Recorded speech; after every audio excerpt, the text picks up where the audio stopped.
ইয়া রাব্বাল আলামিন আল্লাহ, প্রবাসে যারা আছে, বিদেশে যারা, মা বাবার কথা মনে পড়লে, কলিজার টুকরা সন্তানদের কথা মনে পড়লে দরজা লাগায়া রুমের মধ্যে বসে বসে কাঁদে। আল্লাহ, তাদের কামাই রুজি রোজগারের বরকত নসিব করে দিও। কাগজপত্রের সমস্যা থাকলে সমাধান করে দিও। ও রব্বি করিম আল্লাহ, আজকের মোনাজাতে বারবার মা বাবার কথা মনে পড়তেছে। জানি না কার মা না কার বাবা। এ মালিক, কতদিন হয়ে গেল মা বাবার মায়াবী চেহারাগুলো আর দেখি না। কত আদর স্নেহ মায়া মমতা সোহাগ দিয়ে আমাদেরকে বড় করছে, নিজে না খাইয়া আমাদের খানার ব্যবস্থা করছে। বাবা কোনো ভালো কাপড় পরে নাই, ভালো কোনো জুতা পরে নাই। কেউ যদি বাবার হাতে একটা মিষ্টি দিয়েছে, বাবা মিষ্টিটা প্যাকেটে করে আমার জন্য নিয়ে আসছে। কাঁধে কুলে করে আমাকে মানুষ বানাইছে। মা জনম দুঃখিনী মা, কত কষ্ট আমার জন্য স্বীকার করেছে।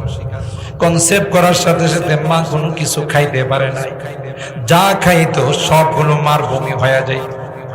আল্লাহ, মাটা দেখতে কত সুন্দরী ছিলেন, আমার জন্য মাটা কঙ্কাল হয়ে গেছে। হাঁটি হাঁটি আস্তে আস্তে মার পেটে বড় হতে লাগলাম। আল্লাহ, মা স্বাভাবিক চলাফেরা করতে পারে না, মা বসে যায়, শুয়ে যায়।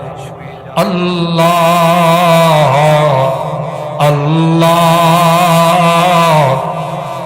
প্রসব ব্যথা যখন শুরু হয়ে গেল, আমার মা সবার কাছ থেকে বিদায়।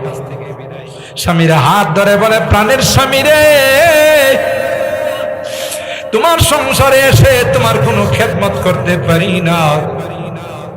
তোমার সন্তান হবে, কত মা সন্তান জন্ম দিতে গিয়া মারা যায়।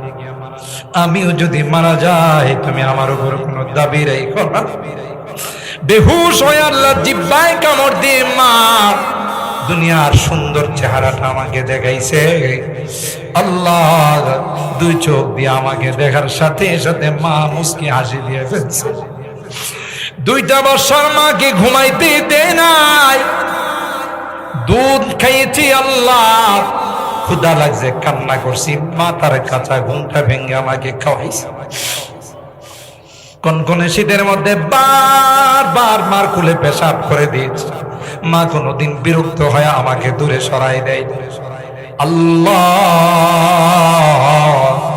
বেরতলার থেকে যখন বাড়ির থেকে বের হয়েছি, ঢাকা যাব, কর্মস্থলে যাব, মা দরওয়াজার মধ্যে দাঁড়ায় দাঁড়ায় আমার জন্য কাঁদছে।